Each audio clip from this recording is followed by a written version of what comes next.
mempelajari dasar-dasar klasifikasi.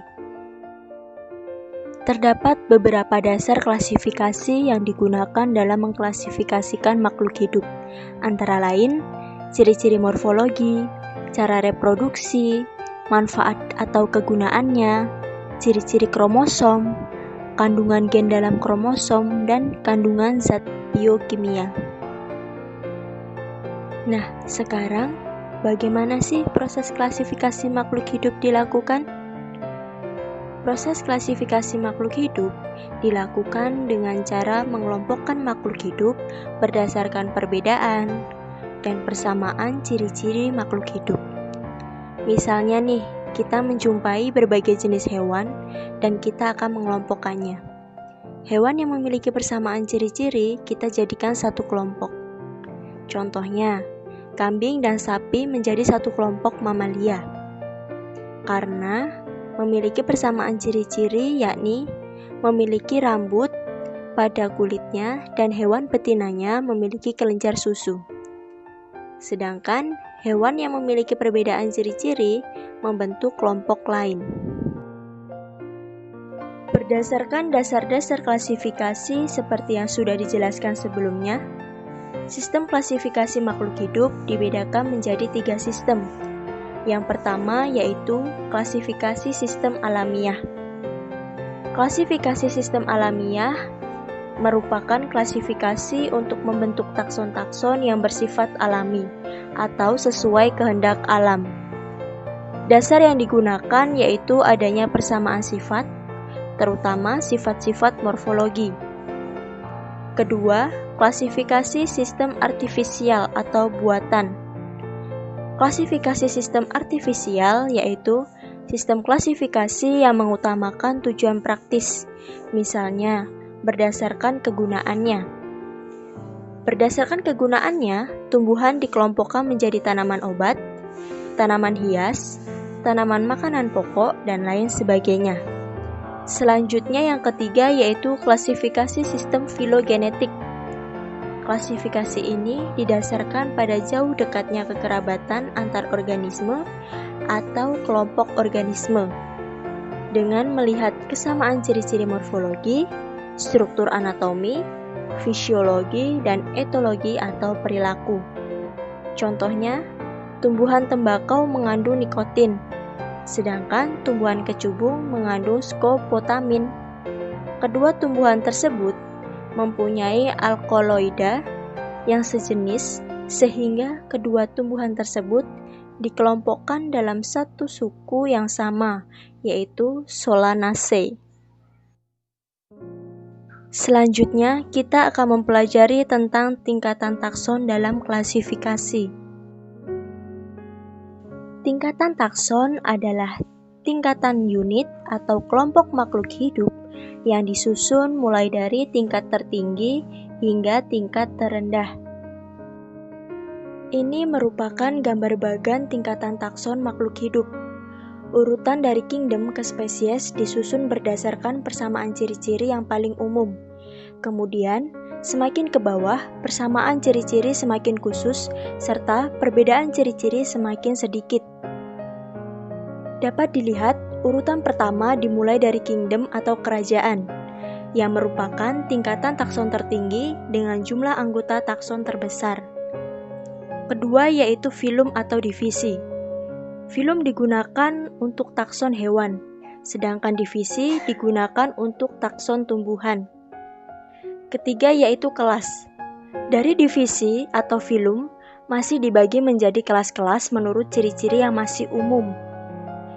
Keempat yaitu ordo atau bangsa. Anggota takson pada setiap kelas dikelompokkan lagi menjadi beberapa ordo. Kelima yaitu familia atau suku. Dari ordo ke famili, anggota-anggotanya semakin memiliki ciri-ciri khusus yang sama dan perbedaan cirinya semakin kecil. Keenam yaitu genus atau marga.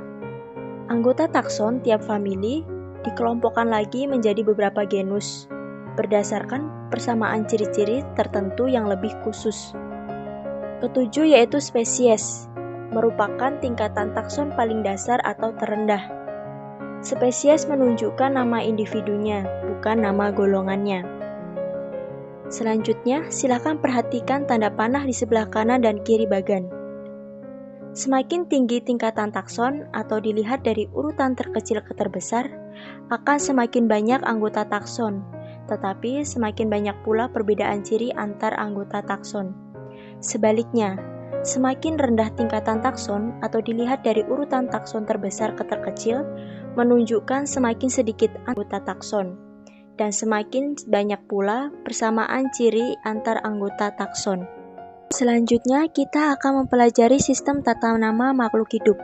Tetap semangat ya anak-anak.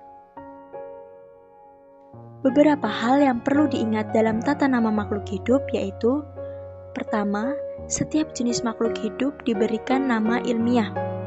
Ada yang menyebutkan dengan nama Latin, tetapi sebenarnya penyebutan nama Latin itu kurang tepat, karena sebagian besar nama yang diberikan bukan istilah asli dalam bahasa Latin, melainkan nama yang diberikan oleh orang yang pertama kali memberikan deskripsi, lalu dilatinkan.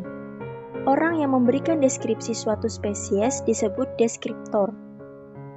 Yang kedua yaitu pemberian nama ilmiah bertujuan agar spesies mudah dikenali dan tidak terjadi kesalahpahaman. Nama ilmiah berlaku secara universal, tidak seperti nama lokal di mana spesies akan disebut berbeda di daerah berbeda. Misalnya, di Jawa Tengah dalam bahasa Jawa, pisang disebut gedang. Sedangkan di Jawa Barat dalam bahasa Sunda, gedang artinya pepaya. Selanjutnya yaitu pemberian nama ilmiah menggunakan sistem tata nama ganda yang disebut binomial nomenklatur. Terdapat beberapa kaidah dalam sistem tata nama binomial nomenklatur, antara lain: 1. Menggunakan bahasa Latin atau bahasa lain yang dilatinkan. Kedua, terdiri atas dua kata, di mana kata pertama merupakan genus, sedangkan kata kedua merupakan spesies yang spesifik. 3. Yaitu huruf pertama pada kata pertama ditulis dengan huruf besar atau kapital, sedangkan untuk huruf selanjutnya ditulis dengan huruf kecil. Keempat, yaitu nama genus dan nama spesies dicetak miring atau digarisbawahi secara terpisah. Kelima, nama deskriptor dapat dituliskan di belakang nama spesies dengan huruf tegak tanpa garis bawah. Berikut merupakan contoh penulisan nama ilmiah. Misalnya pada tanaman kedelai dengan nama ilmiah Glycine Maxmer. Kata Glycine Max dibuat italik, tetapi dapat juga ditulis dengan garis bawah secara terpisah. Kata glycine merupakan kata pertama, dan huruf pertama tersebut ditulis dengan huruf besar. Kemudian, kata mer tetap tegak tanpa garis bawah atau dibuat miring. Mer adalah nama deskriptor, dengan nama asli yaitu Meryl. Silakan perhatikan tabel berikut mengenai pemberian nama takson makhluk hidup untuk dapat lebih mudah mengingatnya. Nama divisi pada tumbuhan biasanya diakhiri dengan pita, sedangkan filum pada hewan tidak ada aturan tertentu. Nama kelas pada tumbuhan biasanya diakhiri dengan opsida, sedangkan pada hewan tidak ada aturan tertentu. Nama ordo pada tumbuhan biasanya diakhiri dengan ales, sedangkan pada hewan tidak ada aturan tertentu. Kemudian, nama famili pada tumbuhan biasanya diakhiri dengan ace, sedangkan pada hewan diakhiri dengan idae. Berikut merupakan contoh hasil klasifikasi makhluk hidup pada hewan dan tumbuhan. Contoh yang diambil untuk hewan yaitu kucing. Perhatikanlah tabel 1. Kucing termasuk kingdom Animalia. Filumnya yaitu Chordata, yang merupakan kelompok hewan vertebrata atau memiliki tulang belakang. Untuk kelasnya yaitu Mammalia, kelompok hewan yang memiliki rambut dan hewan betinanya menyusui. Untuk ordonya yaitu Carnivora. Untuk kategori Carnivora biasanya akan mengonsumsi makanan berupa daging. Kemudian familia yaitu Felidae, yang merupakan keluarga kucing. Seperti yang sudah kita pelajari tadi, biasanya nama penulisan famili pada hewan diakhiri idae. Genusnya yaitu Felis. Anggota genus Felis semuanya kucing kecil seperti kucing peliharaan atau kucing rumah. Nama spesiesnya yaitu Felis silvestris catus. Selanjutnya yaitu contoh klasifikasi tanaman pada jagung pada tabel 2. Jagung merupakan kingdom Plantae. Untuk divisionya yaitu Magnoliophyta atau termasuk tumbuhan berbunga. Untuk klasisnya yaitu Liliopsida, tumbuhan berkeping satu atau monokotil. Untuk ordonya yaitu Poales, familianya yaitu Poaceae, genusnya yaitu Zea, untuk spesiesnya yaitu Zea mays.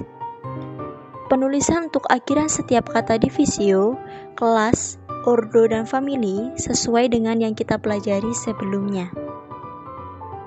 Selanjutnya kita akan mempelajari identifikasi makhluk hidup.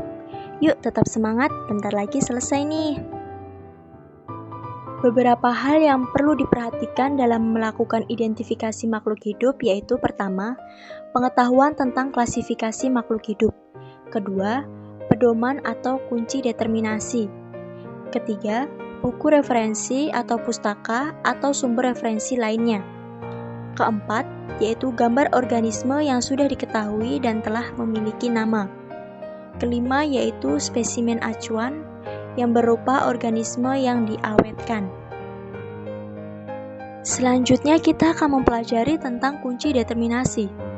Kunci determinasi adalah petunjuk praktis untuk mengidentifikasi dan mengklasifikasikan suatu organisme ke dalam suatu tingkatan takson tertentu. Setiap langkah dalam kunci determinasi disusun berdasarkan ciri-ciri organisme yang merupakan bentuk alternatif atau berlawanan sehingga disebut kunci dikotom. Contoh ciri organisme bentuk alternatif yaitu berbiji belah dengan berbiji tunggal, batang berkambium dengan batang tidak berkambium, tulang daun lurus dengan tulang daun menyirip, dan lain sebagainya. Hal-hal yang perlu diperhatikan dalam pembuatan kunci determinasi antara lain 1. Kunci harus dikotom atau berlawanan, sehingga satu bagian dapat diterima sedangkan yang lain ditolak. 2. Ciri yang dimasukkan mudah diamati. 3. Hindari pemakaian kisaran yang tumpang tindih atau hal-hal yang bersifat relatif dalam kuplet. Contohnya, panjang daun 4-8 cm dan daun berukuran besar atau kecil. 4. Setiap kuplet harus diberi nomor. Yang kelima yaitu menggunakan kalimat sesingkat mungkin. Berikut merupakan contoh dari kunci determinasi. Silakan perhatikan tabel berikut. Ciri-ciri yang tertera dalam tabel tersebut termasuk ciri-ciri yang mudah untuk diamati. Pernyataan pada setiap kuplet juga diberi nomor. Misalnya pada kuplet pertama diberi nomor 1A dan 1B. Kalimat kunci juga sudah dibuat singkat dan sudah berlawanan. Misalnya di kuplet pertama yaitu nomor 1A, hewan tidak memiliki ruas tulang belakang. Sedangkan 1B, hewan memiliki ruas tulang belakang. Itulah yang disebut dengan kunci dikotomi. Nomor pada setiap akhir pernyataan atau kata di akhir setiap pernyataan kuplet merupakan petunjuk. Untuk lebih mudahnya, Ibu akan memberikan contoh. Misalnya kita akan mengidentifikasi udang dengan kunci determinasi tersebut. Pertama, baca dengan teliti kunci determinasi yang tersedia tersebut. Kita mulai dari kuplet pertama. Cocokkan pada kunci determinasi dengan udang yang akan kita identifikasi. Misalnya pada kuplet pertama kita mulai dengan nomor 1A. Hewan tidak memiliki ruas tulang belakang. Apakah udang tidak memiliki ruas tulang belakang? Ya, benar. Udang tidak memiliki ruas tulang belakang. Sehingga kuplet nomor 1A kita terima, sedangkan 1B kita tolak. Kuplet nomor 1A di akhir pernyataan menunjukkan nomor 2. Itu tandanya kita harus beralih ke pernyataan kuplet nomor 2. Pernyataan kuplet nomor 2A, tubuh lunak, kaki tidak berbuku-buku. Apakah udah memiliki ciri-ciri demikian? Tidak, sehingga nomor 2A kita tolak. Kita beralih ke 2B. Tubuh tidak lunak, kaki berbuku-buku. Apakah udah memiliki ciri-ciri demikian? Ya, benar. Sehingga 2B kita terima. Di akhir pernyataan 2B menunjukkan nomor 4. Sehingga kita harus beralih ke pernyataan nomor 4. Perhatikan kuplet nomor 4A. Apakah udang bersayap? Tidak, udang tidak bersayap. Sehingga pernyataan kuplet nomor 4A kita tolak. Kita beralih ke 4B. Apakah udang tidak bersayap? Ya, udang tidak bersayap. Sehingga pernyataan nomor 4B kita terima. Di akhir pernyataan 4B menunjukkan krustase. Itu tandanya udang merupakan kelompok hewan krustase. Sehingga dari hasil identifikasi menemukan jawabannya yaitu udang dengan kunci determinasi nomor 1A, hewan tidak memiliki ruas tulang belakang, kemudian 2B, tubuh tidak lunak dan kaki berbuku-buku, dan nomor 4B, tidak bersayap. Udang juga merupakan kelompok hewan krustase. Nah, anak-anak, pembelajaran kita hari ini sudah selesai. Semoga materi yang Ibu berikan mudah dimengerti dan dapat bermanfaat untuk kalian. Tetap semangat dan jaga kesehatan selalu.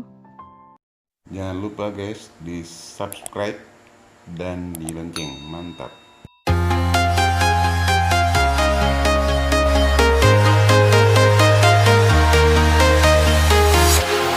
Walking alone, the streets are empty. The only thing I can see is my own silhouette. I'm getting stronger, step by step.